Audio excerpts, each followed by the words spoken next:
Hello, everyone. Welcome to the 10th episode of the podcast series featuring interviews with mm, women who stammer, sharing their, inspiring stories with others. My name is Vidya Lalgudi Jaishankar. I am an artist and a volunteer at TISA. Today, our guest is Amruta Huddar, movement and drama and movement therapist, embodied psychotherapist, and a co-founder of Project Bava. She is a person who stammers and has conducted research based on her personal exploration of working with stammer through a trauma-informed lens. She is currently working as a drama therapist for children impacted by parental substance misuse in the UK. She, also works as a mental health consultant and owns a private practice. She is an India fellow who has worked on a mental health, I mean, initiative, Udaan, a first of its kind partnership between Tata Trust and the Government of Maharashtra. She has also contributed to the, institutional reform project and the district mental health program in Nagpur, India. Hi, Amrita. Welcome to our podcast. It's nice to have Hi, you here. thank you so much. Uh, It's so nice to sort of have this opportunity, I think. So thank you. Thank you. Thank you for coming and willing to share your experience and knowledge with us. So my first question, which is the most fundamental question that I ask everyone. So at what age did you start stammering and what was the support system back then? Yeah, I think from what I remember, I think I was about 5 or 6, uh, 5 or 6 years old, and um, and then of course I don't have much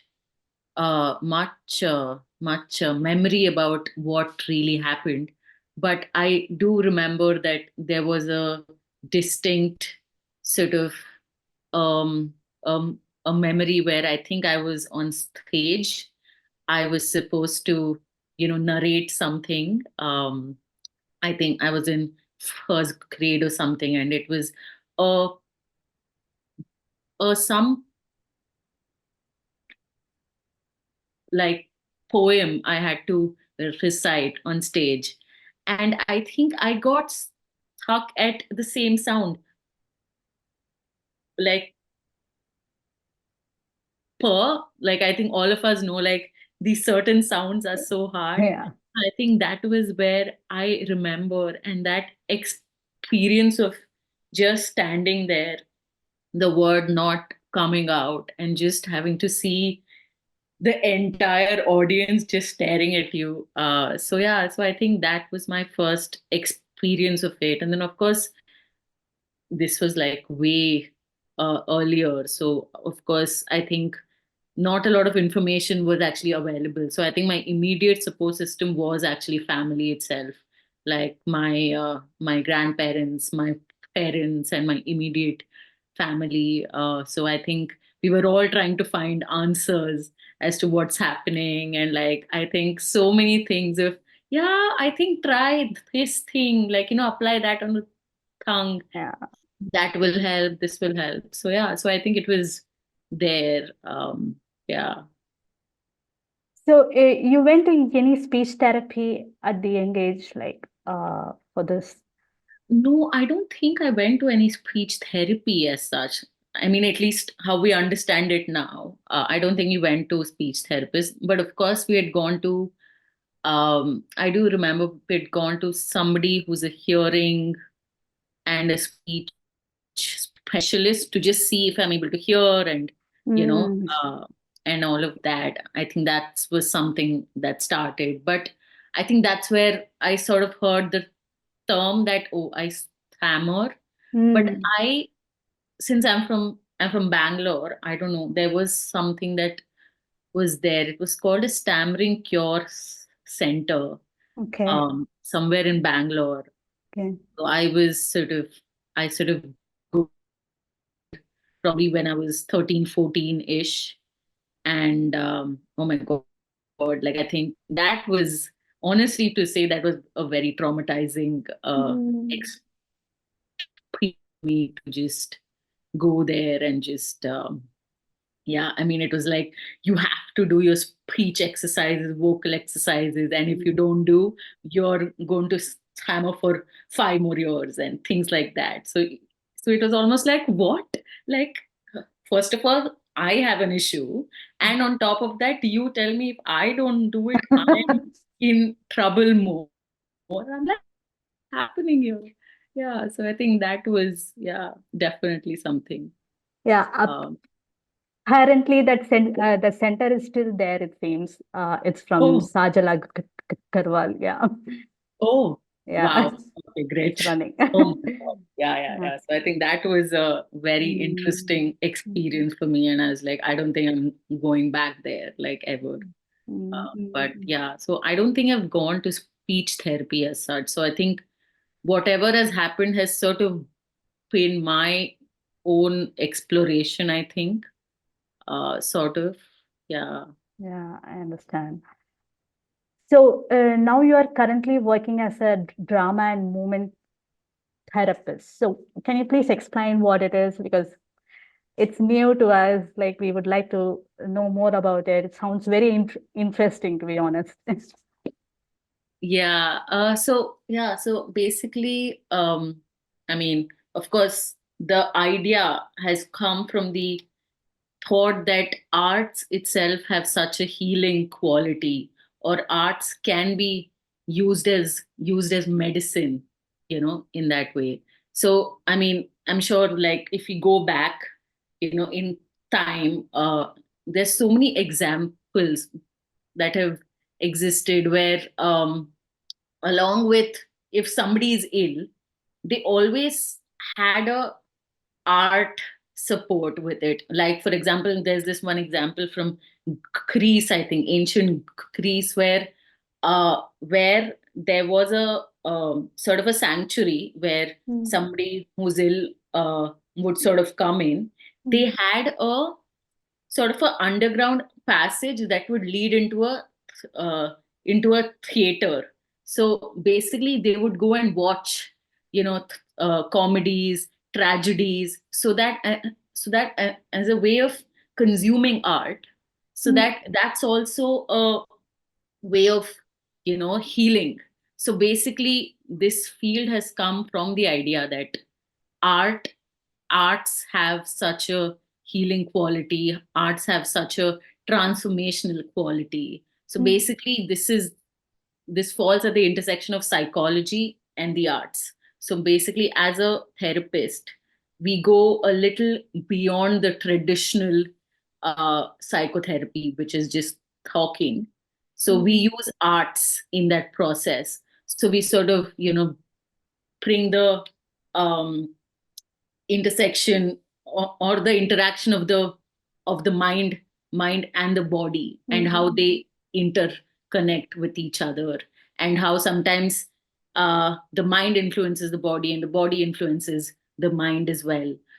So we draw from those practices, so that's why movement comes in. So a lot of times, and I think that's why I think stammering also has been such an interesting thing for me also to explore on my, journey of becoming a therapist, where, like, oftentimes as I was growing up, everybody was like, yeah, it's to do with how you're communicating, or it is to do with your, this heart of mm, yourself. mm, mm, mm, But the thing is, it's not just here. All of us who stammer know that when we are trying to get a word out, we clench our, you know we clench our fingers, or, like, we know that the throat area becomes really hard, and you're like getting mm, it, and like, there's a sense of rigidity that comes in the body to get the word out.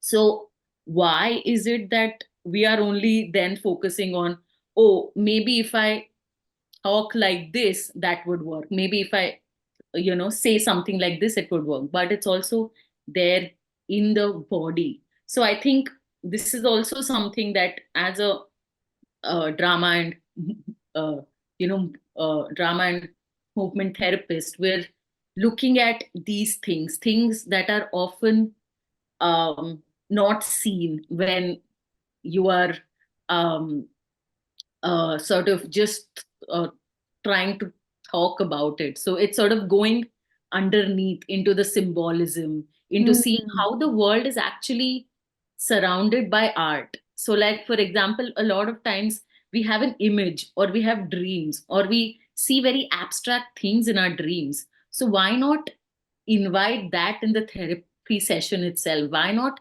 explore in uh, like like talk in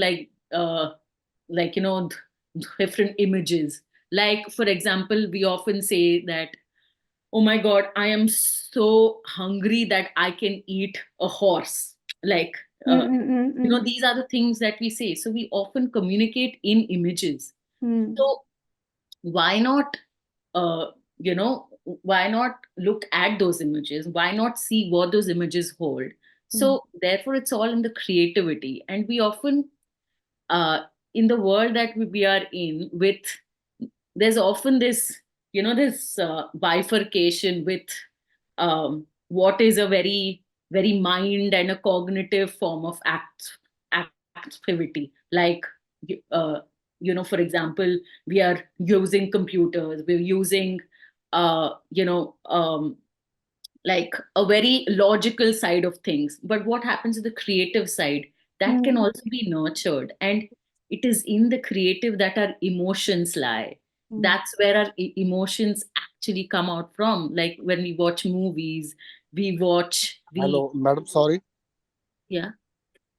हाँ जी madam, please आप हिंदी में बात करें तो हमको भी थोड़ा समझ आ जाएगी, कृपा uh, करके। Is it possible for you to do both? Like uh, if is it possible? Because I unfortunately I do not know Hindi, so I cannot pick up the important messages that you say and ask questions based on that. So, if possible, if you can yeah, combine yeah, those two हाँ, together, yeah. हाँ, थोड़ा सा मैं, मतलब हिंदी में भी try, I mean जरूर try. I mean सिर्फ ये है कि हिंदी उतना फ्लुएंट नहीं है, इतना इंग्लिश में है। बट या, सो बेसिकली ड्रामा थेरेपी का यही यही मतलब है कि, मतलब हम जो आर्ट है, तो आर्ट कैसे हीलिंग हो सकता है, आर्ट से हम कैसे बात कर सकते हैं, एक दूसरे को समझ सकते हैं। तो एक्चुअली ऐसे, जैसे हम कितने सारे मूवीज देखते हैं, so we watch so many movies, so we watch TV shows, या फिर हम ऐसे पेंटिंग्स देखते हैं। सो जब हम ये सब देखते हैं एंड वो हमको कुछ फील करवाती है ना, कि मतलब there is some feeling that we get once we see these things, or we consume these things. So basically drama therapy is nothing but this idea of how, in any form of art, there is a whole psychological understanding underneath that can be used to understand ourselves, understand the world, understand the different dynamics in the world. And usually, जब भी हम कोई भी कहानी सुनते हैं, तो हम कहानी में खो जाते हैं। So every time we listen to a story, we often get lost in it. We are often, we often become a part of those characters, Right. that world, right? And when we are in that world, we can think as the character. We can think of, why did he do that? Like the whole, in India, the whole Saas Bahu serials that used to come, Yeah. you know that in your own families, they used to be like, Are, she should not have done that. Why did she do that? She should do this.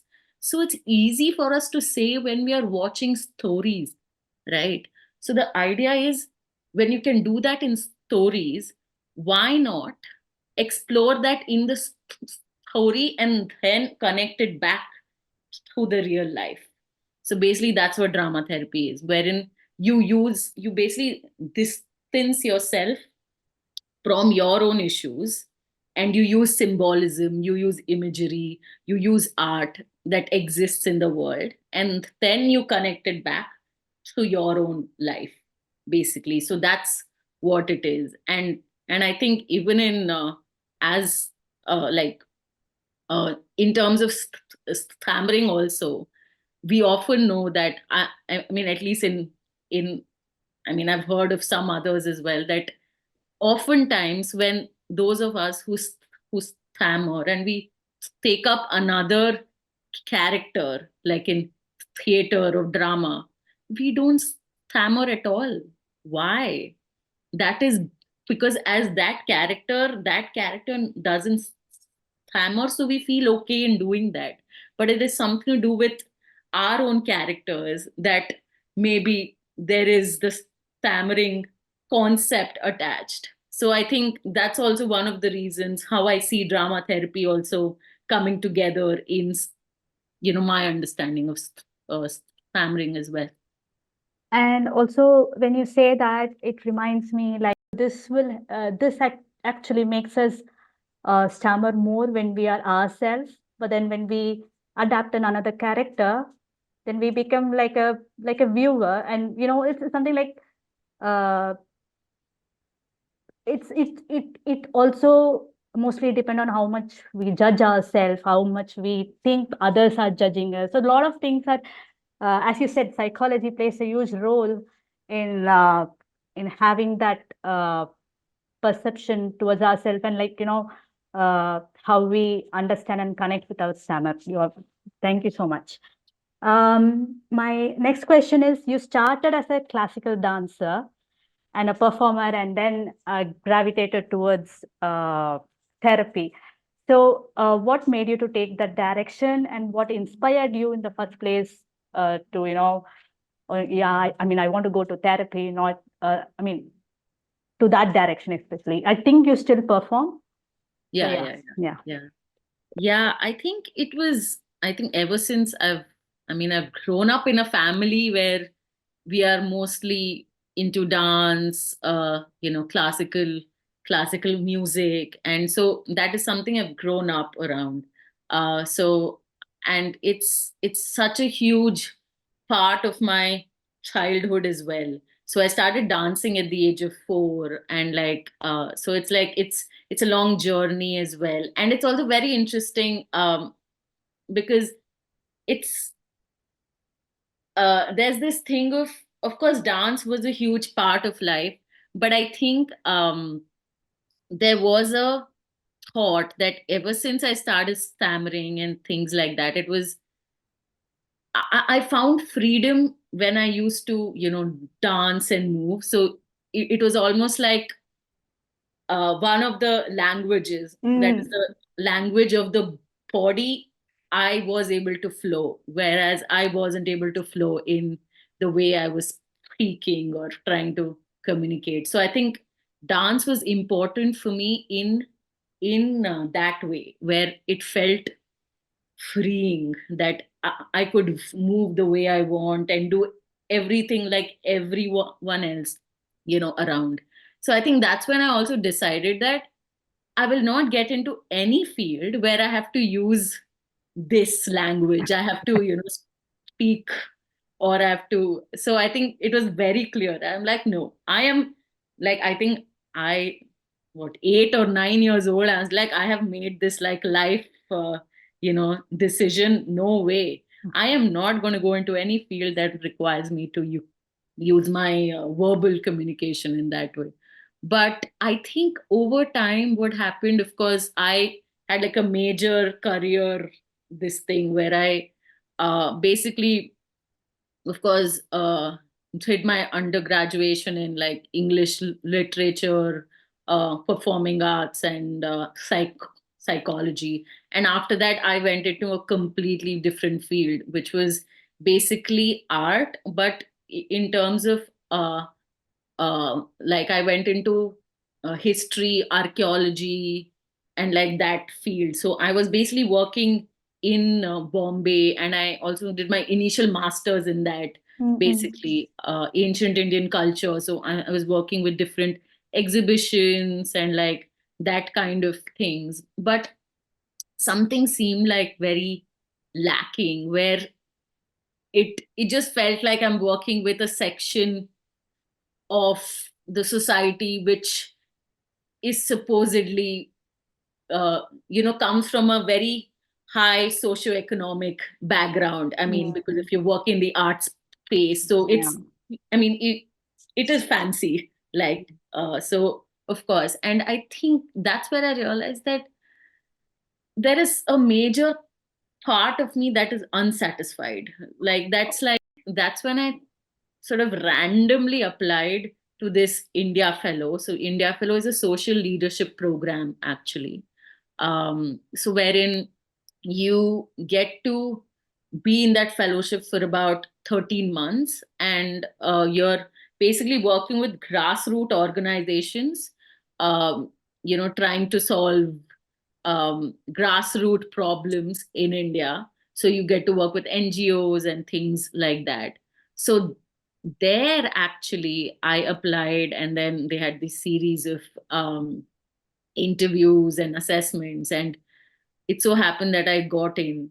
And I think after I got in, I had no idea where I would go. But they sort of sent me to Nagpur, actually. So in Nagpur, they were doing like I think you mentioned in my bio, they were doing a first of its kind, a project with uh, the government of Maharashtra and the Tata Trusts. So they were trying to basically reform one of the oldest psychiatric institutions there. Oh, wow. So this was like 170-year-old psychiatric institutions, basically since the uh, late 1800s. And it was basically, um, and madam since we know madam the, sorry. Madam अब हाँ जी sorry madam, मुझे को माफ करना। Madam मैं ना एक army में जॉब करता हूँ, और मैं बहुत ही मुश्किल टाइम निकाल कर ना आपकी मीटिंग अटेंड करने आया हूँ, लेकिन मुझे को इंग्लिश समझ नहीं आती। तो अच्छा। मैडम मेरे को मेरे पल्ले कुछ नहीं पड़ रहा। तो मैंने तो बोला था कि आज कुछ सीखने को मिलेगा, लेकिन मेरी कोई समझ नहीं आ रहा। मैडम प्लीज थोड़ा सा हिंदी में बोल दो। हाँ, वो एक्चुअली हिंदी उतना आसानी से नहीं आता ना, तो इसीलिए थोड़ा प्रॉब्लम। ठीक है, मैं जरूर ट्राई करूंगी। हाँ, तो मैं ये बोल रही थी कि मेरी एक्चुअली जर्नी ये थी कि मैं नागपुर में काम कर रही थी। तो बेसिकली नागपुर एक 150 साल पुराना एक साइकाइट्रिक मनोरुग्णालय था। अ, तो वहां पे एक्चुअली गवर्नमेंट ऑफ महाराष्ट्र और टाटा ट्रस्ट, बेसिकली वो दोनों एक साथ आए। तो वो दोनों एक साथ आके वो इंस्टीट्यूशन को, हॉस्पिटल को रिफॉर्म करना चाहते थे, क्योंकि वो रिफॉर्म करके वो देखना चाहते थे कि और कैसे बेटर हो सकता है। सो सो बेसिकली क्योंकि इंडिया में जो साइकाइट्रिक इंस्टीट्यूशंस है, तो there are about 47 psychiatric institutions, and there you can say that their infrastructure या फिर उनका कैसे क्लिनिकल ट्रीटमेंट है, ये सब तो थोड़ा मतलब उतना अच्छा नहीं है कंपेयर टू द प्राइवेट जो है। तो इसीलिए this was a first of its kind. पहला वो था कि वो बेसिकली उसको ट्रांसफॉर्म करना चाहते थे। तो जैसे कि फर्स्ट ऑफ ऑल ये भी था कि कैसे बिल्डिंग और ये सब चेंज हो सकता है। और फिर क्योंकि ये एक बहुत ही बड़ा एकड़ में था, मतलब ऑलमोस्ट 52 एकर्स का इंस्टीट्यूशन था। तो फिर वहां पे बेसिकली सर्विस यूजर्स जो वहां पे पेशेंट्स थे, उनकी क्लिनिकल ट्रीटमेंट कैसे चेंज हो सकती थी. तो basically this was a psychiatric asylum that I was a part of, and I hadn't signed up for this at all. तो like मेरी journey कुछ और थी. तो from there वहाँ आना, coming into a psychiatric institution, working there. So I think that sort of वो जो था वो पूरा ही shift कर दिया. uh, the way I see the world, मैं दुनिया को कैसी देखती थी, कैसे मैं समझती थी उसको. um, तो वहाँ पे एक्चुअली मैं सोच रही थी कि मैं क्या क्या कर सकती हूँ. What are the things that I can actually offer. तो आई मीन ऑफ कोर्स मैंने अंडर ग्रेजुएशन में साइकोलॉजी था, बट एक्चुअली उसके अलावा तो साइकोलॉजी से ऐसा तो कुछ कनेक्शन था नहीं मेरा. तो but when I was there तो फिर ये सोचा कि क्या कर सकते. तो मैं एक्चुअली वहाँ की जो फीमेल, वहाँ वहाँ की जो महिला सर्विस यूजर्स थे, पेशेंट्स थे, तो फिर उनके साथ मैंने शुरू किया एक सर्विस यूजर एंगेजमेंट, मतलब उनको कैसे एंगेज कर सकते हैं. तो मैंने मूव, या sorry, No, you said you are engaging the female service workers there. या या In what way? Like through art. through so I through basically, okay. हाँ, Questioning like based on, I mean, art and what else? Can you just explain that या further? Yeah. yeah. So basically I used art. So I mean, since I'm a dancer and a theater artist, so I started using movement and dance. So basically a typical session would look like I just got everybody, मैं सबको लाती थी एक ऐसे बड़ा सा एक courtyard था. तो फिर एंड देन हमारे हमारे पास ना वो इतने बड़े बड़े स्पीकर्स थे, एक वो ट्रॉली वाला speaker. So I had the trolley speaker, so I used to get that. So then I used to gather all the female service users under that tree and that courtyard, and then I used to have some songs and then sort of move on it and then get them together. एक circle में हम लोग ऐसे dance करते थे, गाने गाते थे, मैं उनको कुछ ना कुछ कहानियां सुनाती थी. एंड देन ऐसे करते करते हमारा ये भी था कि हम सैनिटेशन के ऊपर काम कर रहे थे, जैसे कि just simple things. And since these are all severe mental disorders, ये सब बहुत ही सिवियर केसेस थे, तो फिर हाथ धोना या फिर मुंह साफ करना, these things were also very not not a common practice, क्योंकि this was not, I mean उनको इन सब की इंसाइट तो थी नहीं ना. तो they were trying to explore that also. तो इसीलिए I sort of got these into like small theory sessions, कि मतलब हाथ Okay. धोना, मुंह साफ करना, फिर सोप लगाना. So these are all done in a group. So basically then I started also researching in terms of how is it impacting their everyday because of these sessions. Mm. So I started talking to the nurses, the psychiatric nurses wahan ki, or the ward attendants. So then we sort of started seeing that they were looking forward कि वो actually every week ऐसे ऐसे wait करते थे कि दीदी, क्योंकि वो सब लोग मेरे को दीदी बोलते थे, तो दीदी कब आएगी और फिर हमारा सेशन कब होगा. तो इट वाज लिटरली ऐसे ह्यूमन कनेक्शन उसमें. सो सिंपल थिंग्स लाइक वो, आई मीन जैसे ही गेट खोलते थे वो लोग और फिर मैं अंदर आती थी, वो स्पीकर लेके सब लोग भागते थे कि अरे अरे अरे दीदी आ गई, दीदी आ गई. And all Wow. They needed was just a hug, or they just wanted to hold my hand, or so. And these were things that were not very common. So it was almost like through movement art through हम सब लोग एक साथ आना, एक circle में एक साथ बैठ के गाना गाना, या फिर एक साथ बैठ के ऐसे कुछ मूवमेंट करना, कुछ साथ में कहानी सुनना, वो सो इम्पोर्टेंट फॉर देम कि वो लोग एक्चुअली मतलब एक दूसरे से ज्यादा अ, अ, अ, बात करने लगे। सो उनकी और स्टाफ नर्सेस में ज्यादा रिलेशनशिप इंक्रीज हो गया था। So things like that. So these things were very important in sort of facilitating relationships Hmm. between them. So I think that's where I started seeing the relevance of art, कि art की क्या relevance है और art कैसे use हो सकता है।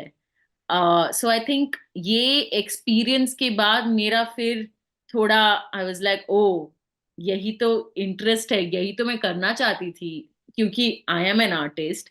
But I think just performing, just doing that is not enough, there has I, to be something more. yeah, I can absolutely relate to that. Being an artist, like you, it can be a bit self-serving. Like it's like sometimes it leaves you.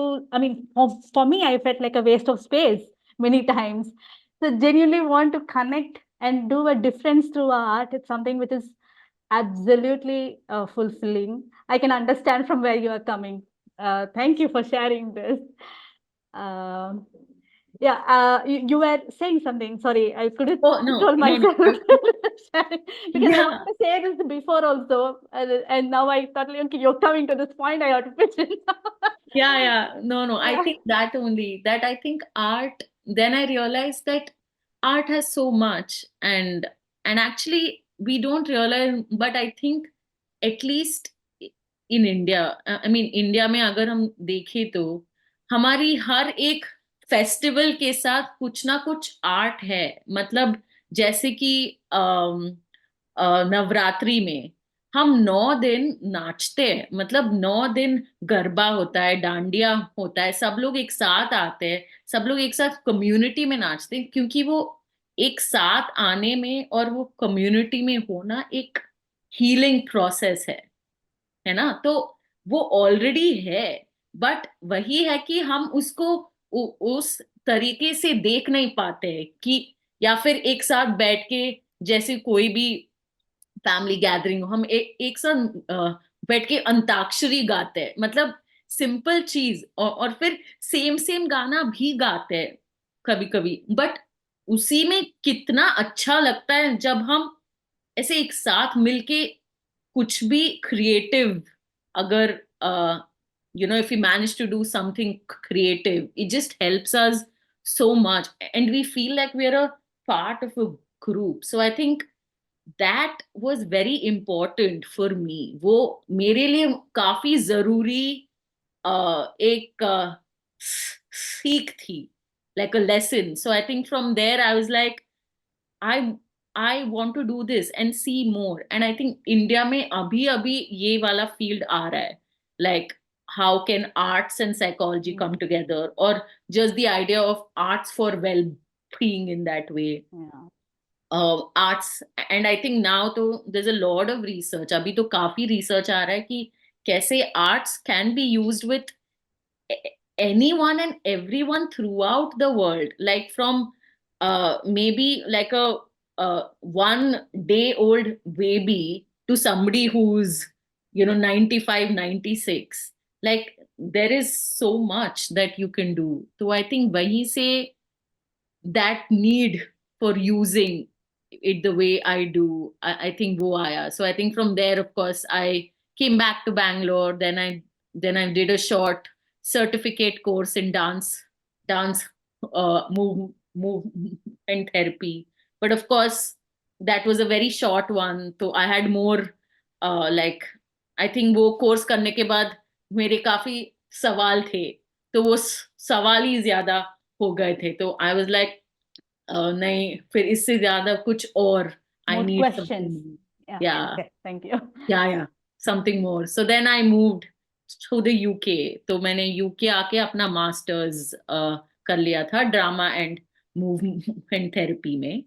So I completed this about a few years ago, and now I'm working as a drama therapist here. So yeah, basically.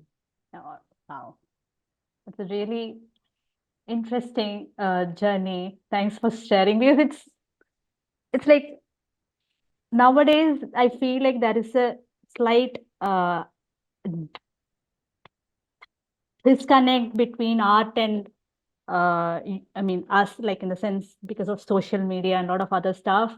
Um, we were culturally inclined towards art, using art as a therapy and healing purposes and for healing purposes. So that aspect is kind of lost over these years, and it's nice to bring it back um, in a very tangible way. That's the most important thing, because it is nice to sit in a room and talk about it, but actually making it actual contribution is something else.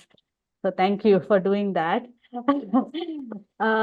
So my next question is, when you are approaching as a therapist to work within a community or with an individual, how has your experience with stammering has influenced that? Like, can you hope I'm making sense with this question? Yeah, I think I'll just go into a little bit of my um, journey with stammering for that, because I think this could be something that a lot of you might resonate with as well. Because and ये मैं कोशिश करूंगी हिंदी में, क्योंकि ये वाला part Hindi में बोलना बहुत ही हार्ड है, बट मैं ट्राई करूंगी. But yeah, so basically, I think what I realize as a therapist now, because of course, training to be a psychotherapist means you also need to work on yourself, right? Like, because that's a very important thing. And I think one of the things that was the most difficult thing for me to do while training to be a therapist is to sort of do that inner work for myself, because that involves hammering. Uh, uh, and in that, it was so hard because I think, along with stammering, it's not just the act of stammering, but everything related that comes with the package of stammering. Like, I know that from the time as a child, of course you grow up, and then you go to school. I think family still felt safe for me, but I think when I went to school, it was the hardest because it takes a hit on your self esteem. It it definitely takes a hit to your self worth, and what are your other aspects of your ident- identity in that way. Like, for example, I was known in school as the girl who can't speak. Like, that was a very normal, like, thing given. Like, she is that one. So that is how they see you, and then in a way you start seeing yourself also in that way.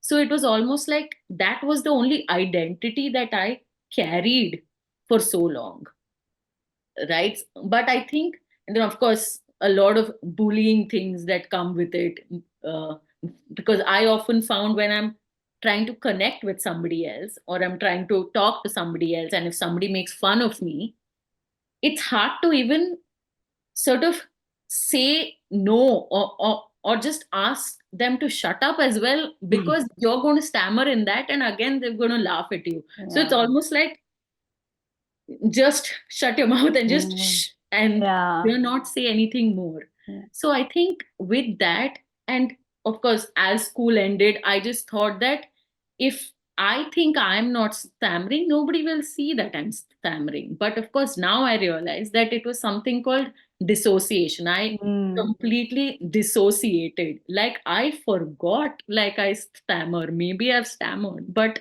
I'm like, huh, what? What is stammering? I don't know what. Like it was almost under the surface.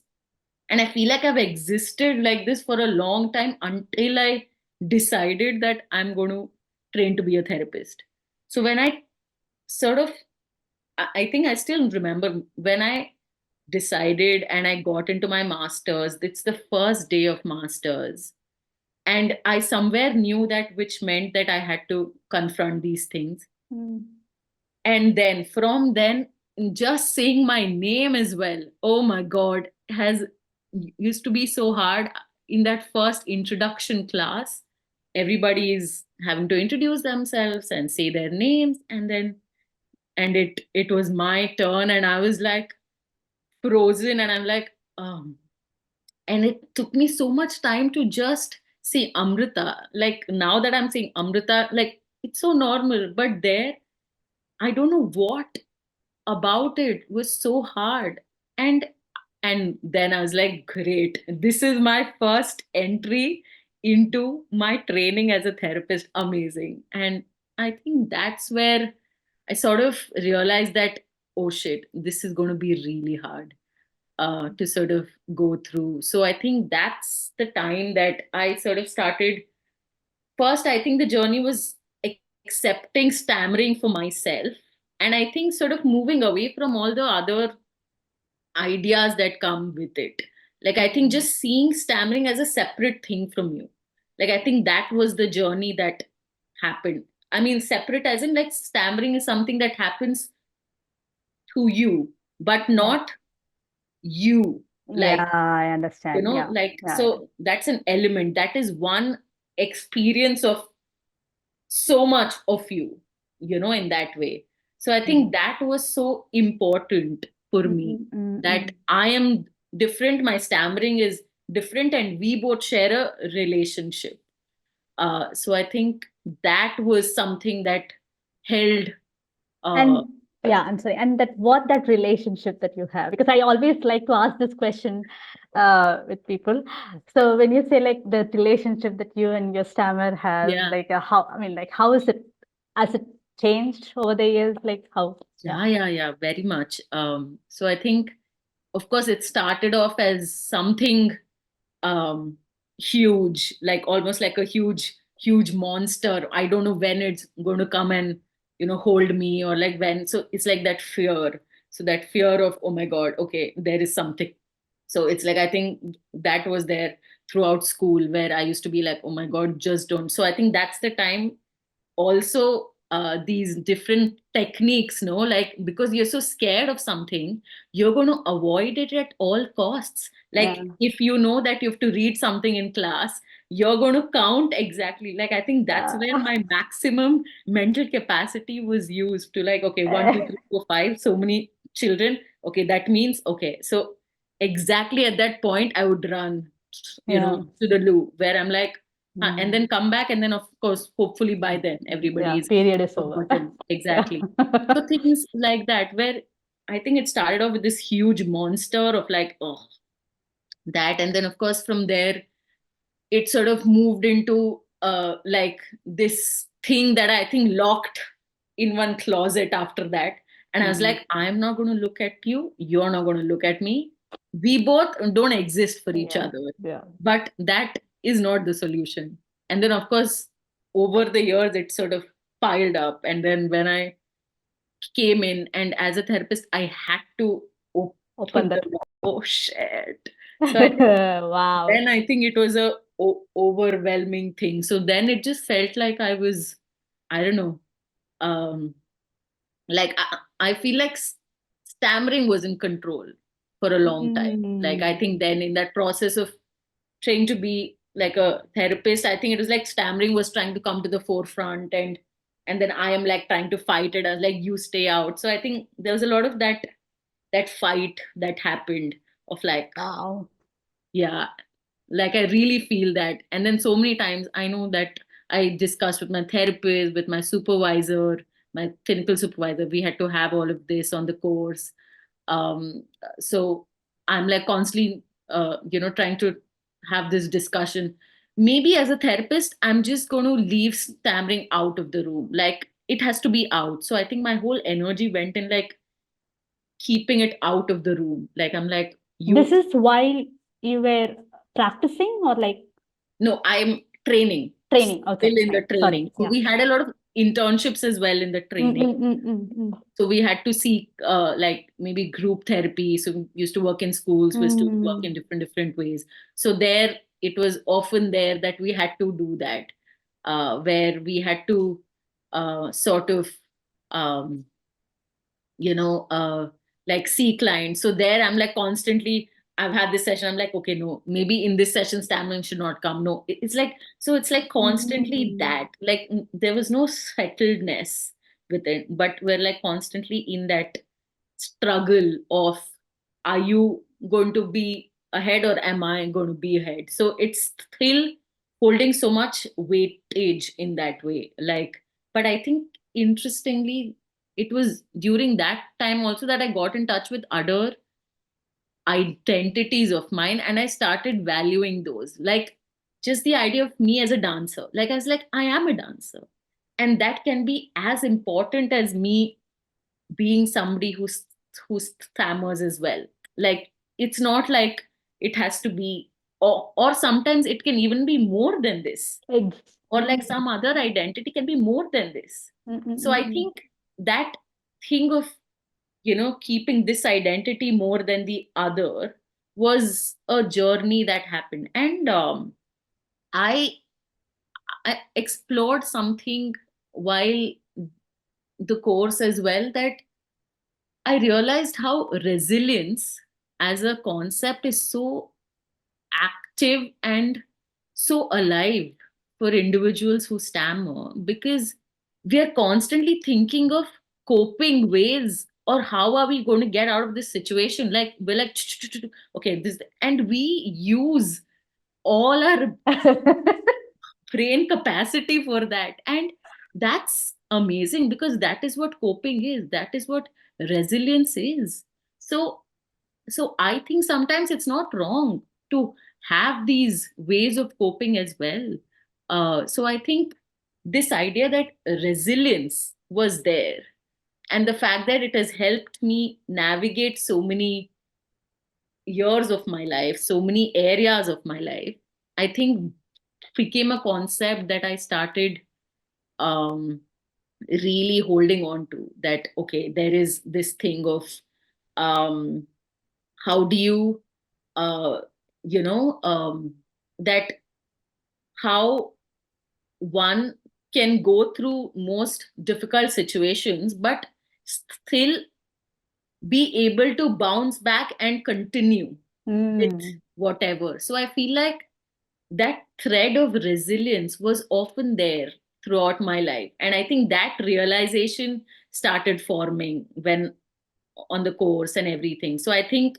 now when I think of it, where I stand, my relationship to stammering, I think we are like friends now. Like it really feels, I mean, sometimes the friend can be quite aggressive, but I think like I've sort of understood it now. I'm just like, okay, fine, you're in your moods right now, so I'm like, fine, you go ahead, you just do your thing, I will leave you be, kind of a thing.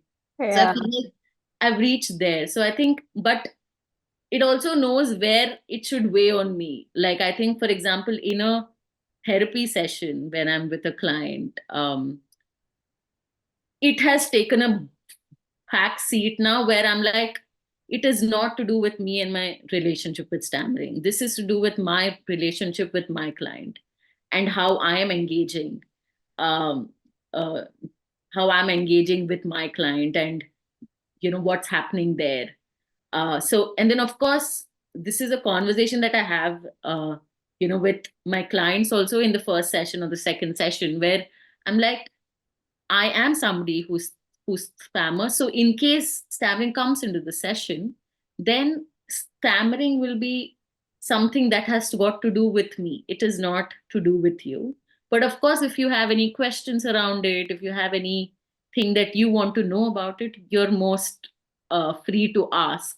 So I think this sense of me leaving it open there allows me to sort of uh, have control over it. And Mm-mm. like, and then I'm like, I think one more thing that I realized is, why is it that like whenever we talk about stammering, we talk about communication, it's like the whole responsibility is on the individual who stammers, whereas it is nothing but a form of communication, right? Any communication is always between two individuals minimum. So why is the sole responsibility Mm. on the individual who stammers? It can also be held by those we are having a conversation with, because it has to be a like that, back and forth. Yeah, that's where the social model comes, because I always talk about that too in my podcast, because we tend to blame ourselves quite a lot, which is unnecessary and will only help. I mean, aggravate this situation. So it's better that there should be accessibility and inclusivity in just in the interpersonal communication, because that it's as you said, it's a two-way street. Yeah, Yeah. yeah, Wow. exactly. Thank Yeah. you. Oh my God, I can have loads and loads of conversation with you. It's nice too. Honestly, it feels so good to see another artist having very similar views and who also stammer, because I found it so hard to connect with such an individual outside because I couldn't find any. So I'm so happy that I met you. I'm glad. Yeah, same here. Thank Yeah. you. Thank you. So the next question I would like to ask is about, I mean, embodied psychotherapy. So it's a very new term Mm. for me. Uh, so can you explain what it is? Yeah, so I think it sort of is similar to basically the whole connection, the whole connection of the mind and the body. So it's basically that. But I think over here in embodiment, like when you think of embodiment, it means going, like sort of helping clients, helping others to sort of go into their state of complete embodiment. So what does embodiment mean?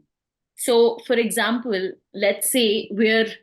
um let's say walking by a road. Okay, like we're walking by a road, and then we're seeing so many things around us. Like we see maybe trees, we're seeing cars, we're seeing something. Now, of course, we're seeing it and then it's just going by.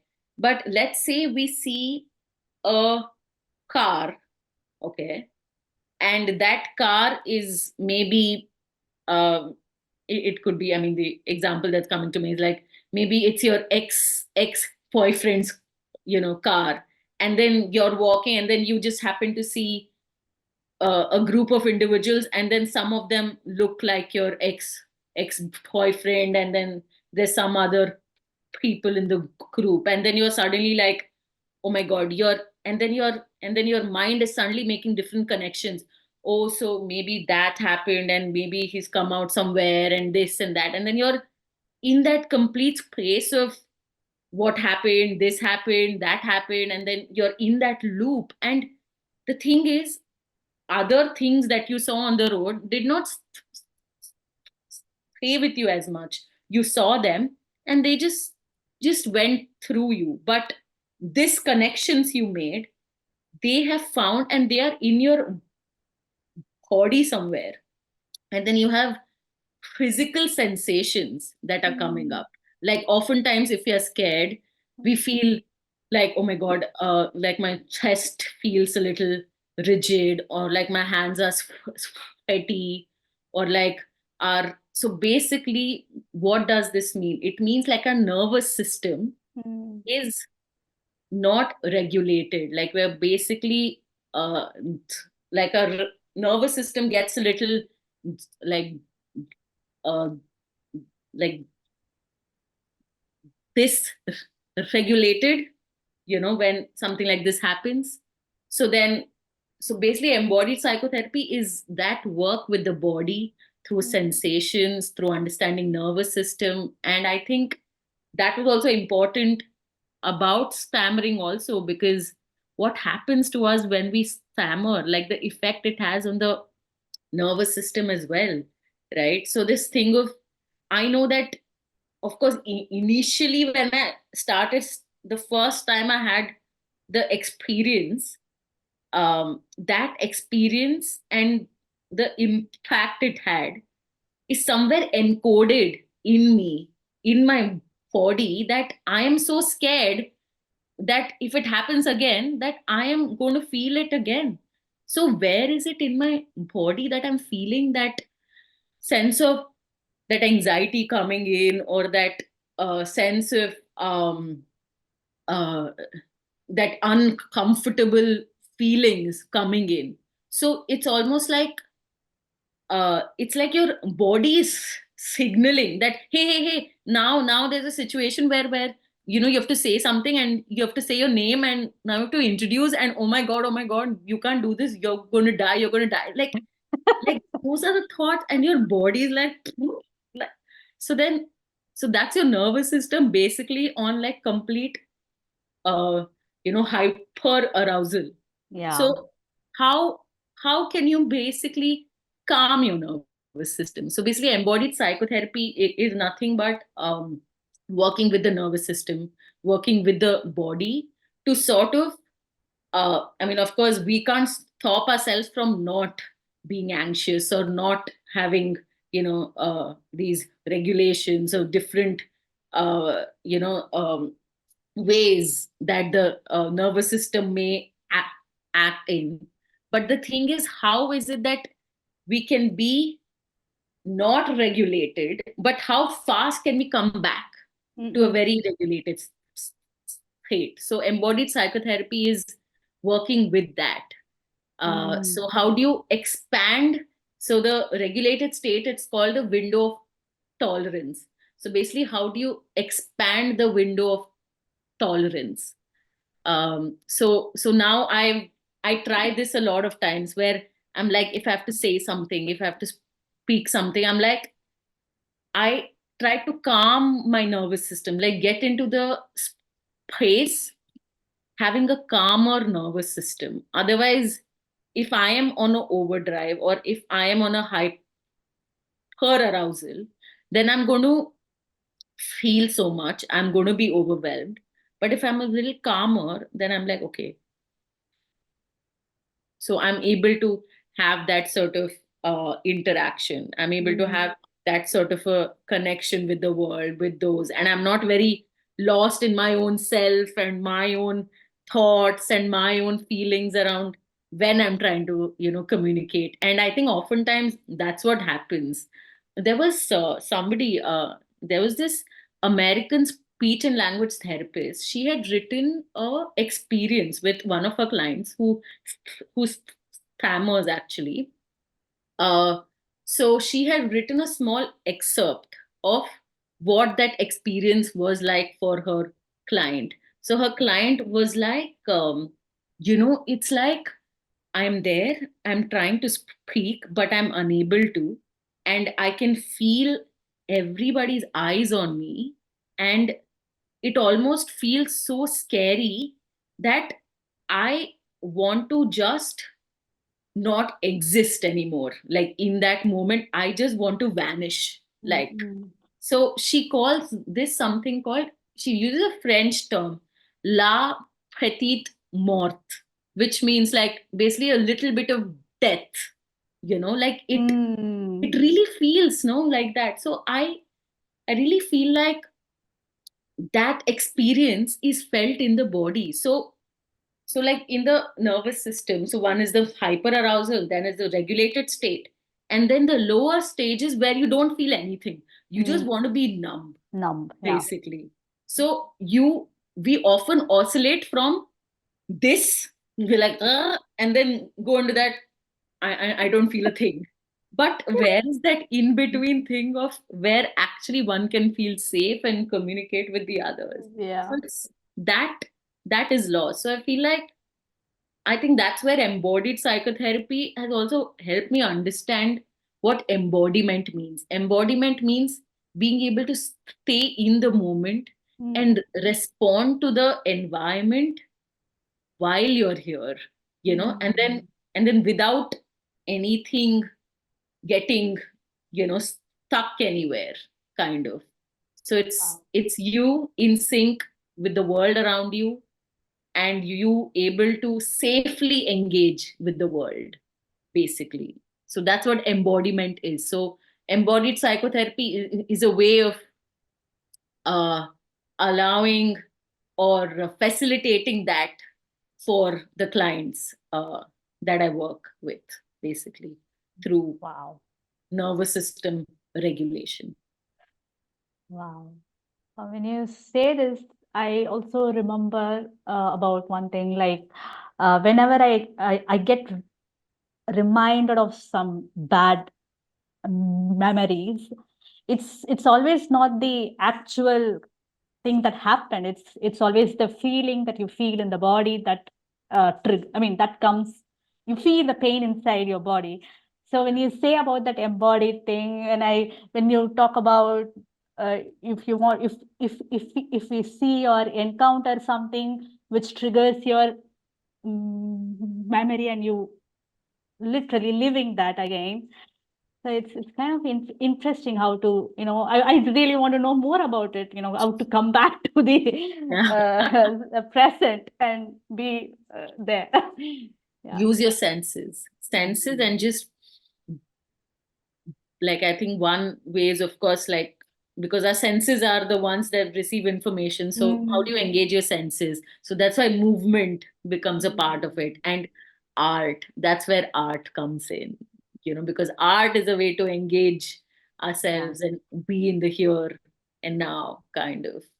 So Wow. yeah, so it's all. Thank you. Thank you so much. So my next question is, you co-founded Project Bhava. Can you, I mean, elaborate on the, I mean, initiatives, mission and vision, and how it explores the intersection between art and mental health? It sounds really interesting. Yeah, so actually, basically, Project Bhava is a very uh, unique intersection of uh, basically my friend and I, Kritija and I. So we both are Indian classical dancers and, drama and movement psychotherapists. So we wanted to use both of these identities, um, and sort of draw something from there. So basically, Project Bhava is an initiative where what can it um, feel like when we are watching art, and if watching art and consuming art has the potential for you to feel things. And so, for example, the actual idea for this came from a community practice from Rajasthan. Wow. um, so in Rajasthan, basically there is this practice called Rudali. So it's basically lower caste women are basically invited by the upper caste families when somebody, dies in their family, to basically mourn and Mm. cry for them. So it's a way of, and then seeing them cry, it is supposed to evoke a sense of catharsis in you. Because, of course, as upper caste people, you can't cry or you can't show emotions, Mm. like, that idea. But what happens when you watch somebody else, cry and sort of, emote Mm. that? So they were known as the professional weepers or the professional mourners. So basically, our idea came from there, where what would it look like if we explored different emotions. So our first idea, of course, came through emotion. So it was sort of an intersection of this and, of course, the concept of Indian Indian Indian aesthetics. So in the Indian aesthetics, we have something called the Rasat uh, theory, which is the nine emotions or the Navarasas that are there. So we thought we will explore that. So basically, the first chapter that we basically finished last year, there were nine episodes, nine standalone episodes that we did in the UK, where every month we had one episode where we basically curated a performance based on one emotion. Mm. And of course it was a ticketed thing. So we had participants come in. So we had some activities at the start, and then we had a whole so we had basically curated performances, like Kritija and I, we basically choreographed and created performances according to that emotion. And then there was a emotion that was sort of we danced on, we explored through any performative art. And then we sort of had a sharing circle. We asked about what it feels like, what they sat with. So it was very exciting because we were able to get in touch with our identities as artists and performers as well, and create performances based on each emotion. But we also got to learn a lot about emotions themselves, because, like, there is the emotion of disgust. Like disgust is something that we don't usually talk about, explore, but we explored that, like disgust, and we got to know that there are you know two forms of disgust: core disgust and moral disgust that Mm. exists. And interestingly, while curating disgust, I got in touch with my experience of stammering, and how I'm often like very disgusted by my own self. I don't want to hear myself say something. I don't want to watch myself say something. Or I'm just like, I don't want to hear my voice. No, like, that sense of uh, self disgust that I think I carried so much as an individual who stammers, and it was like throughout my body. So I explored that in the body of that. What would that look like in the body, like if I had to explore the experience of stammering in the body, so which looked like a lot of that contortions and that thing. Wow. And it was, I would get exhausted, and all I did was for 1.5 minute to 2 minutes of that, and I was like, I'm so tired. And then I realized that as individuals who stammer, we go on stammering for Mm. years. And how are we not exhausted? Like, we should be like, oh, I can't do this life anymore. I'm lying down for the rest of my life.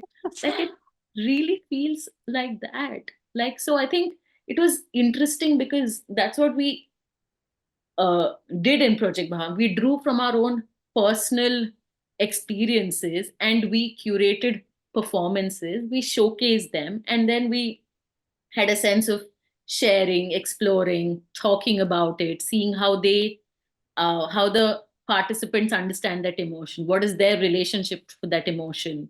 So yeah, so we finished about 9 episodes last year. It was from March to November, Wow. and it happened here in Brighton.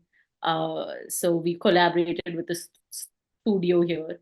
But yeah, and we think Project Bhava, and it was also research based actually. So we also had a research angle to it. So we sort of saw how uh, how the audience responded. So we had like basically questionnaires, pre and post, sort of. Mm. And then the findings were amazing. Like, I think it's safe to say that, oh, this format works. It basically helps the audience get in touch with Mm. that emotion. and feel safe, and how to create safe spaces to talk about things that are hard, which is, I feel, the need of the hour as well. Like with everything happening in the world, we need safe spaces where one can share things without feeling judged, without feeling like, oh, am I going to be shamed here if I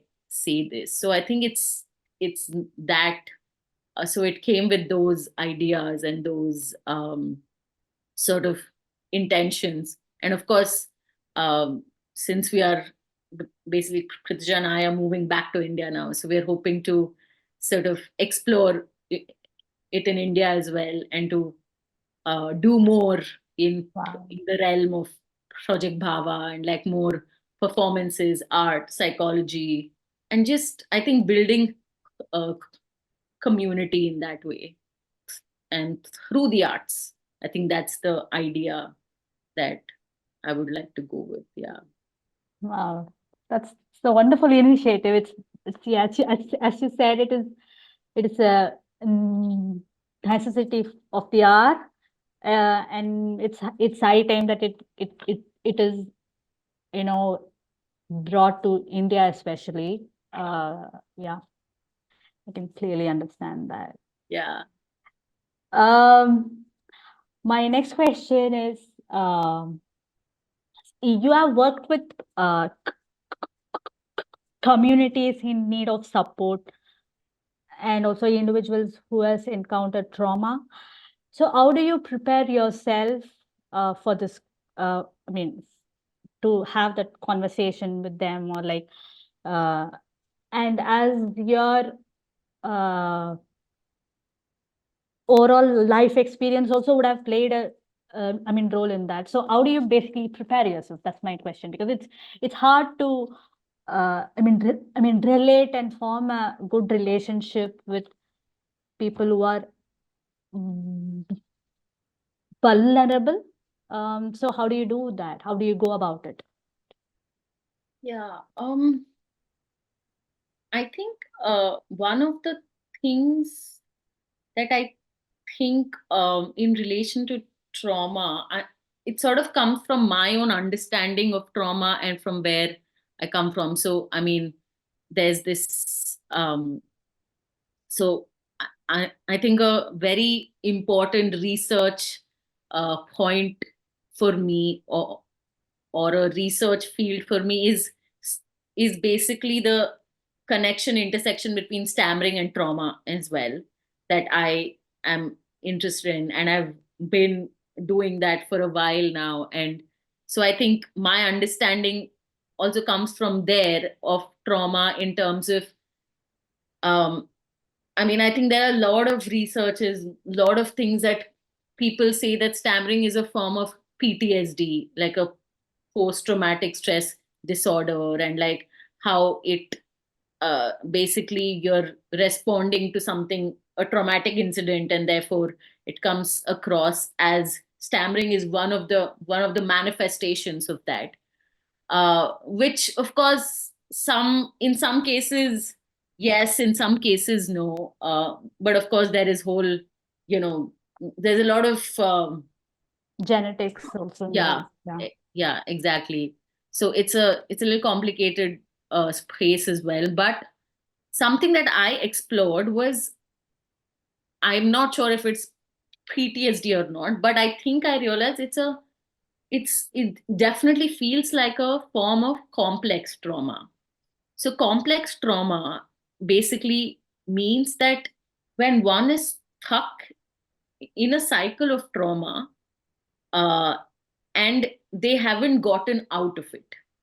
Like complex trauma means that the person is still in it. So basically, there is a perpetrator involved in it. Basically, that's what the understanding is. So my understanding has also come from there, that I think, like, this is something that I'm exploring, trying to understand, where I feel like uh, stammering is a form of complex trauma, like that happens to us, where we often say that, no, where we're like, oh my God, again, stammering is here. Oh my God, when am I? Like, there are a lot of negative feelings attached to it, which I understand that maybe stammering in a way is a perpetrator in that way, that we are just, stuck in that loop Yeah. of. Yeah.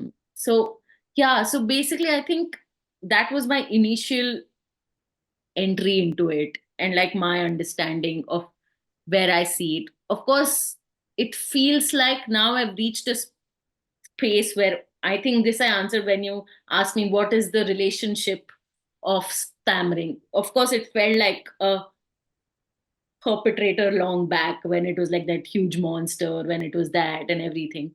But I think now it feels like it's not so scary anymore. So I feel like I found a way of negotiating with it. So I feel like as a therapist who works with complex trauma or who works with trauma, so I basically, I think it's I really see it has to do with you as to where you see yourself, like in terms of um, what is your relation to all the material that you are carrying. Like, for example, if there is so much of my trauma that I'm carrying, do I know where it is? Like, how far it is from me, how near it is? Because oftentimes, in any therapy session, anything, I'm working with a client, I'm relating to that person's whole world, right? Their family, their life, their everyday interactions, anything. It could be a child, it could be an adult I'm working with. But there is also one is I'm interacting with them on a conscious level, but I'm also interacting with them on a very different level, which is our whole worlds are also interacting, no, in a way. Of course you can't see it, but they're interacting. But who knows, something from their world can trigger something in my world. And Mm-mm. if I'm unable to see it, of course, then I will not be able to cater to them exactly in a way that is right, that is supposedly safe for them. Because of course, because of any time in trauma, the first thing is you always try to save yourself, you're always trying to make sure you're safe. Like, that's the first thing that you do. So in that interaction, then of course, then you won't be able to be there for them. So Mm. I think it's mostly, there's no like a um it's not like I do any preparation, but it's more like making sure that I keep working on myself. I know what my triggers are. I know who I am, at least now in this moment, about what are the things that I'm dealing with. I'm able to name them. I'm able to identify my emotions, my reactions to certain things. So that way, if I know that, so then I know that, okay, in a session, I'm working with a client with so and so, so and so. So how will I be able to relate, without my things coming into the space? So I think it's at the end working on your own self and sort of trying to understand your own relationship to your own world. I think that will help you sort of connect. Yeah. Yeah. Yeah. Wow. And when you said when you connect stammering to trauma, one thing which I felt is because we associate the reaction from others, we feed into that, and that also creates a loop. We tend to bring those negative uh, emotions that we encountered and put it in front, even without. I mean, it's like a confirmation bias without I mean, having to know what is actually going to happen. Ex- Yeah, yeah, yeah, yeah. yeah, Thank yeah, you. for sure. Thank, Yeah. thank you so much.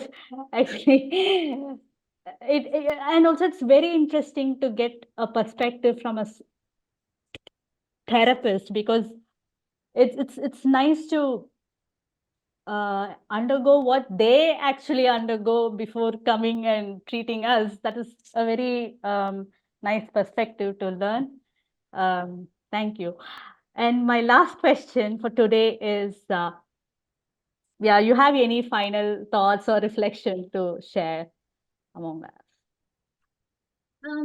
Yeah, I think I'm just thinking that it's so interesting that I'm here sharing my story, my journey of life, of course, along with stammering, and it's so interesting because, uh, like you don't like I don't think I've ever come and like summed everything in relation to stammering my life like this. So I think it just feels very surreal, and it just feels like not bad.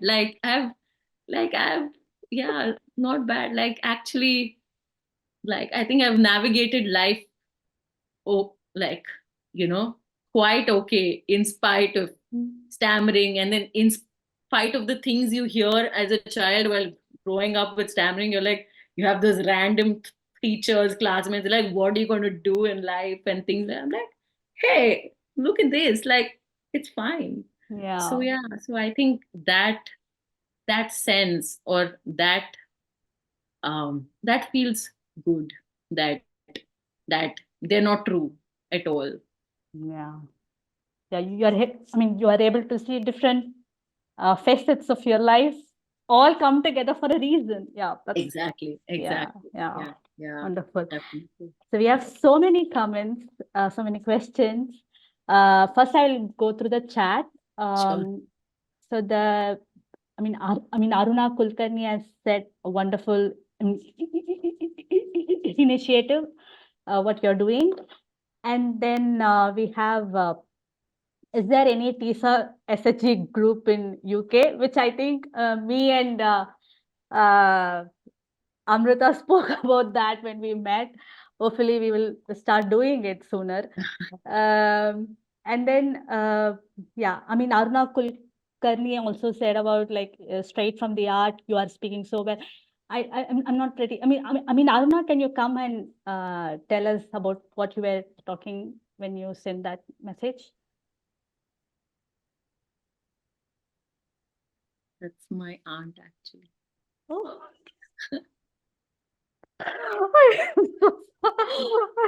You know, Yeah. I'm new to TISA as well. I'm not familiar with the 4,000 members that we have.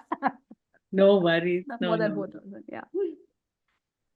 Um, so, yeah, Arna will be joining us now. Like, yeah. Okay.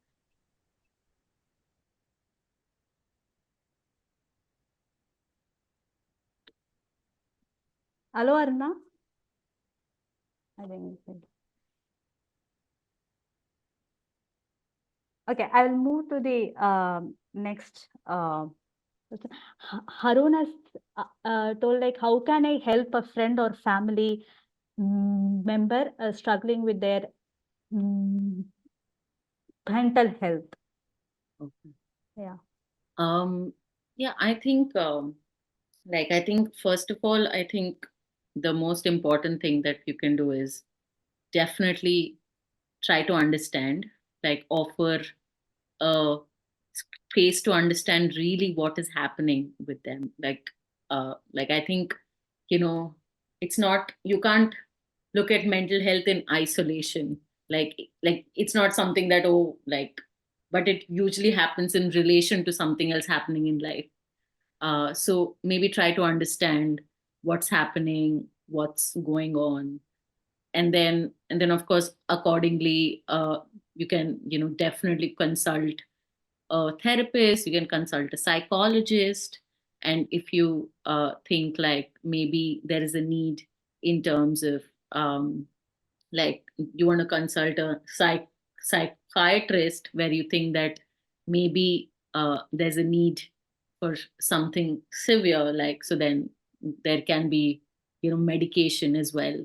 So I think you can definitely start by first understanding them, and then you can definitely consult somebody, so you get an idea of actually what is happening.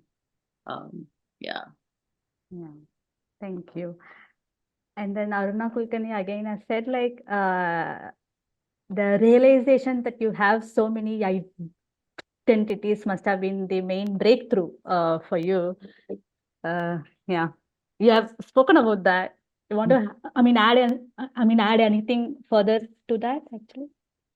Yeah, I think just that, I think in the last couple of years, I think it's just been very interesting that I have grown. I feel like I can see myself so much more than just that, stammering part of me, which seemed to like occupy such a major, space in my life. I think now it feels like it is one part that is there. It's an active part, but there are others as well that I can see, and I can sometimes go on with life without really thinking about it. So I think that has happened. So I think, and that has happened after, I think, just this realization that stammering is not me. It is one part of me that is separate, and it and it's something I can be in a relationship with. I don't have to identify with it. So I think that Yeah, that's a good is, way of putting uh, it.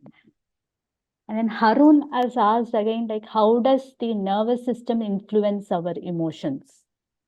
hmm. Yeah, that's a good question. I think it's um like, I think it's the other way around. Like, usually, so, or I think they go hand in hand, like, in a way. So it's sort of like, think about think about the time that you get angry. Like, what happens when you get angry?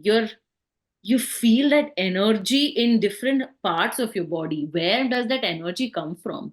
That energy definitely comes from those parts of you that are like somewhere stored, like like in you. Like, the adrenaline gets secreted more than what you need so that you can fight something. So you feel it here, your voice, your sometimes on the nose, your eyes become small, and then your legs, or your basically your arms get that. Yeah, your Your teeth teeth. as well. Uh, So that is, of course, if you're in a very regulated state, how are you going to do that? Like, you're like, so basically it's like, it is the anything to do with emotions.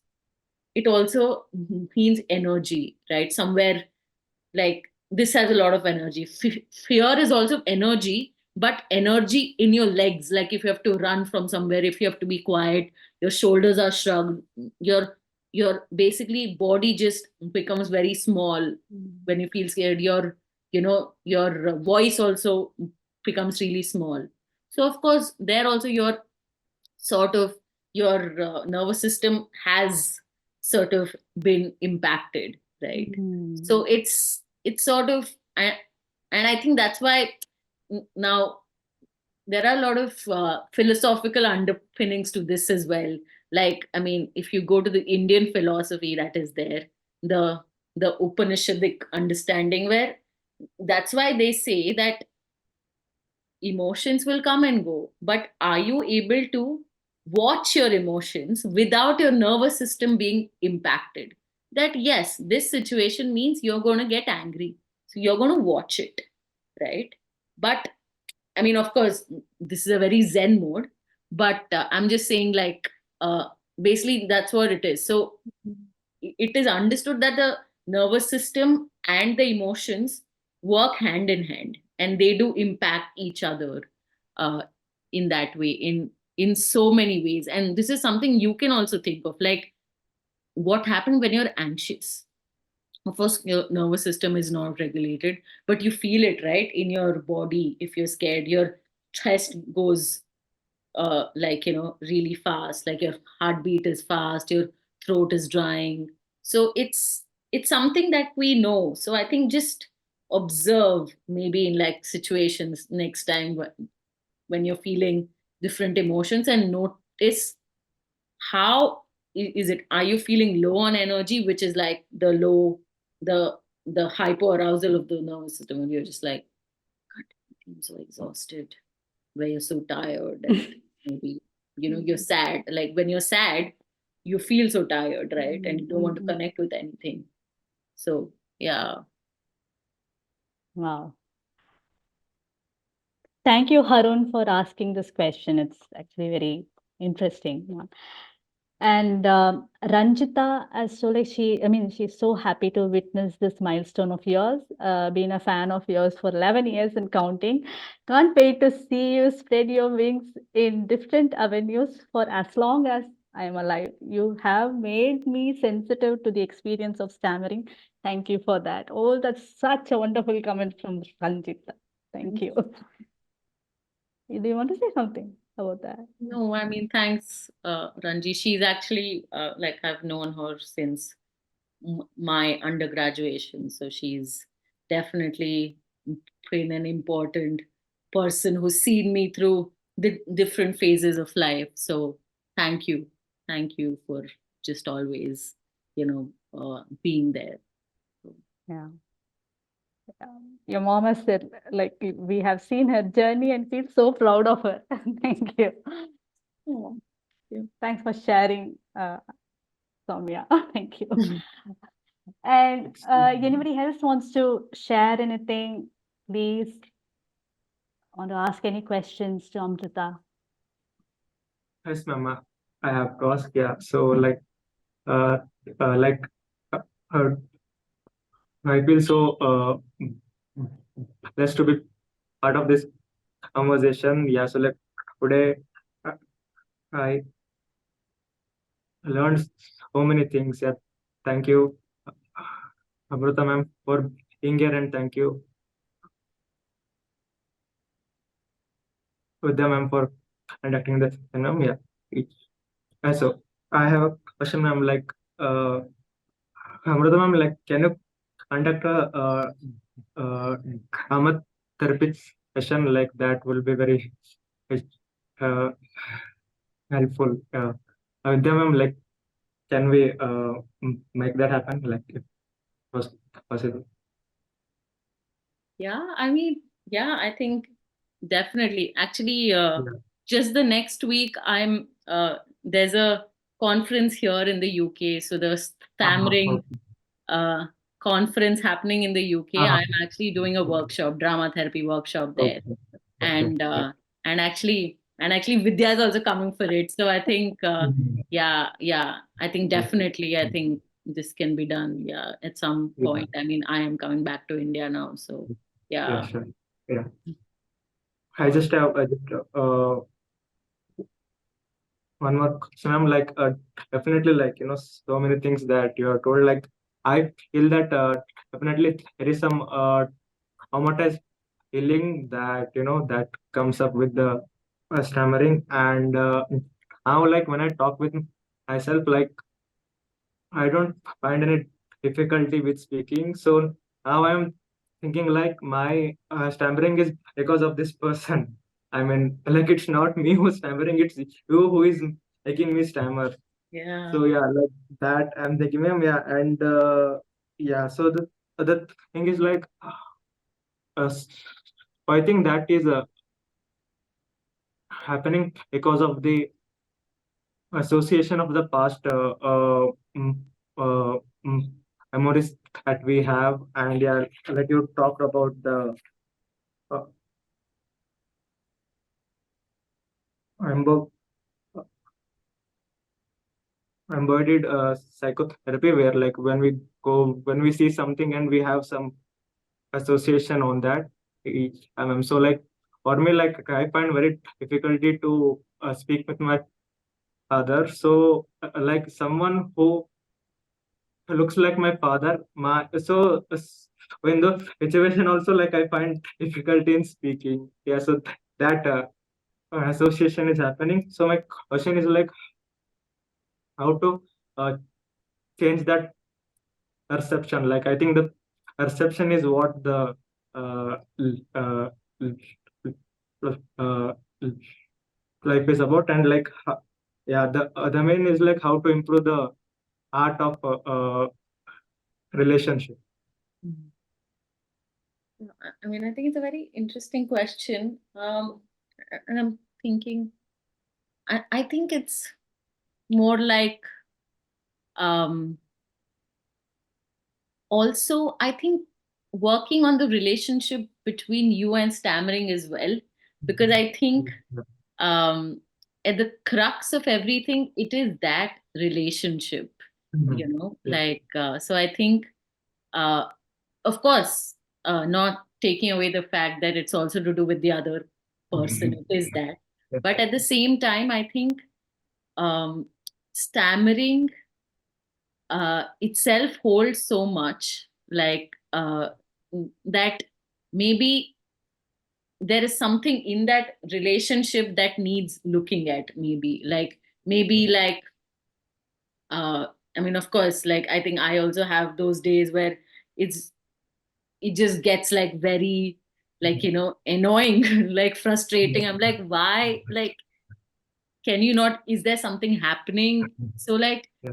so very interestingly, like, where I stay right now, so I stay with basically two friends of mine here in the UK, and it's it's almost like, how can stammering be a part of your everyday conversation? Like, it's not, it doesn't have to be something that needs that sense of, oh, I'm talking with my stammering, so Mhm. this, so maybe it can be a usual thing, like in our house, like, I mean, where I stay with my friends, where they're like, do we notice your stammering has become a lot in the last couple of days? Like, is there something happening? Or they would also be like, yeah, I've also observed it. Like, is there something, like, what is happening? So it is an everyday thing, like how we have, maybe like we're, dealing with any other physical illness, something that stays with us, and that's a part of everyday conversation. Same thing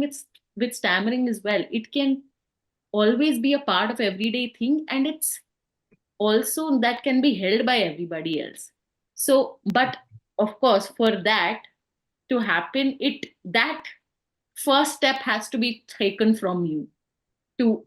have invite stammering into the relationship with somebody else. Yeah. Yeah. It is often in that secrecy where we're like, no, i Yeah. can't i can't talk to them about stammering, and so we are still holding on to it.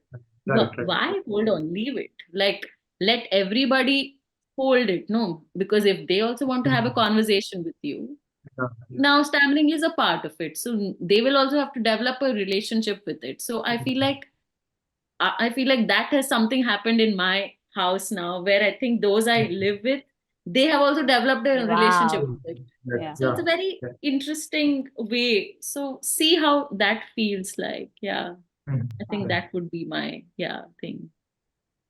Yeah. Yeah. Uh, thank you, ma'am. Yeah. Thank you. Okay. Thank you. Thank you so much. Harun, you have any questions or comments?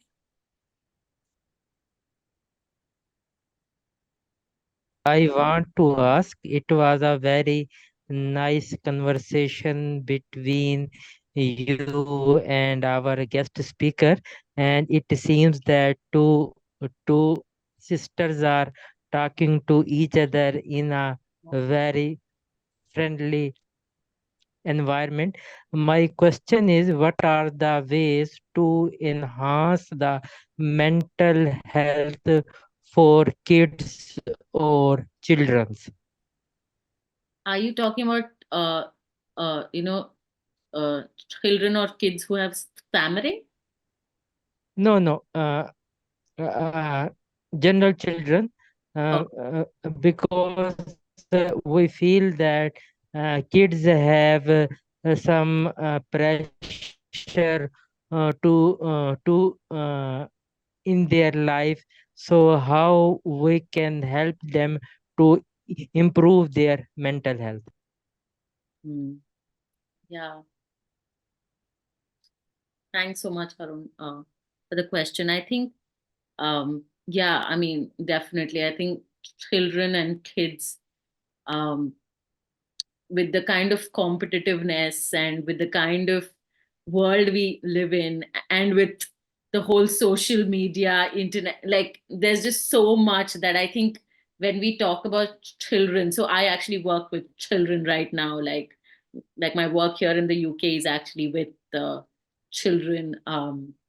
So it's like, so I think I can go into like a longer conversation, but I think overall, I think what I would say is it is when you are a child, that's when their core memories are happening, that's when their core growth and development is happening. So maybe being mindful of what are the things that a child is getting into, what are the things that a child is being experienced to, and with that I think the relationship the parent or the family has with the child is extremely important, more than anything, like in terms of uh, not a lot of um, like I think too much of anything can also be quiet, um, like it can be sometimes quite detrimental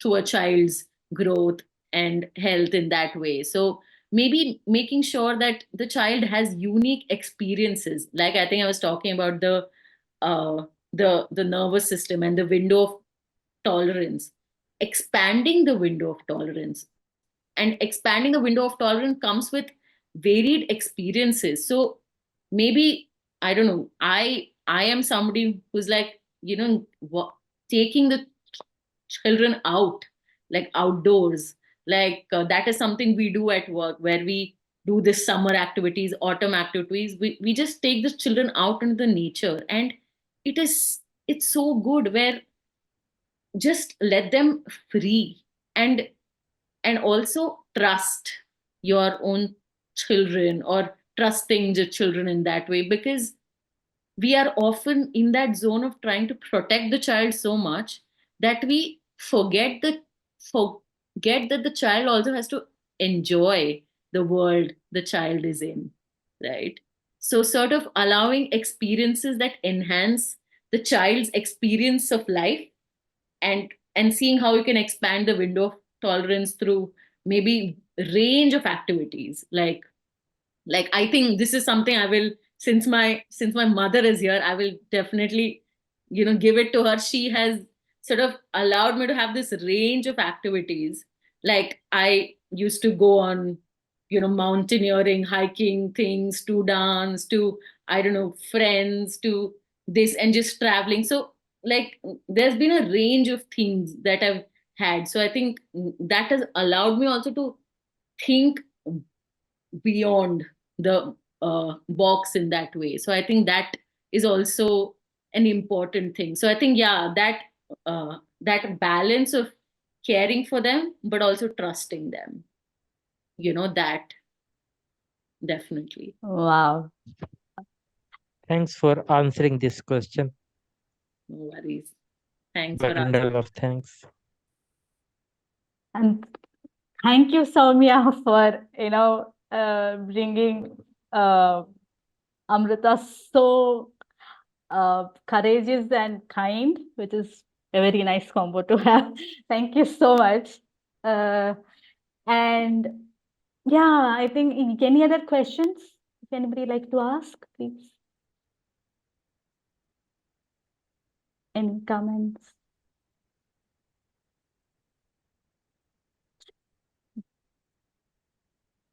Okay. So I think, yeah, that's all. So first I have to thank you, Amrita.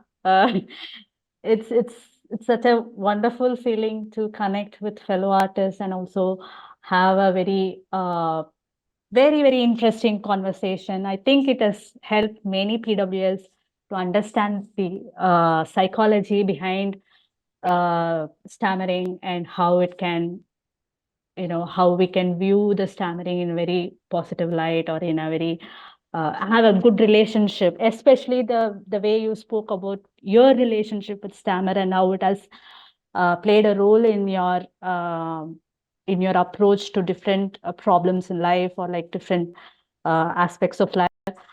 So that is damn interesting, and thank you so much for that. And my best wishes for the conference. Thank you. And I would really like to connect with you further and talk more about this on a podcast, another episode or so. And also, I would like to thank all the, audiences here. And thanks so much for patiently waiting towards the end of the session to ask questions and pass comments. Thank you so much. And thanks again, Amruta. Thank you so much. Uh, Thank you so much for having me. I think it was quite interesting conversations and things that I think it just felt like I've shared so much that probably I hadn't had the chance to share otherwise. So thank you so much for this opportunity, for sure. Thank you. Yeah. Thank you.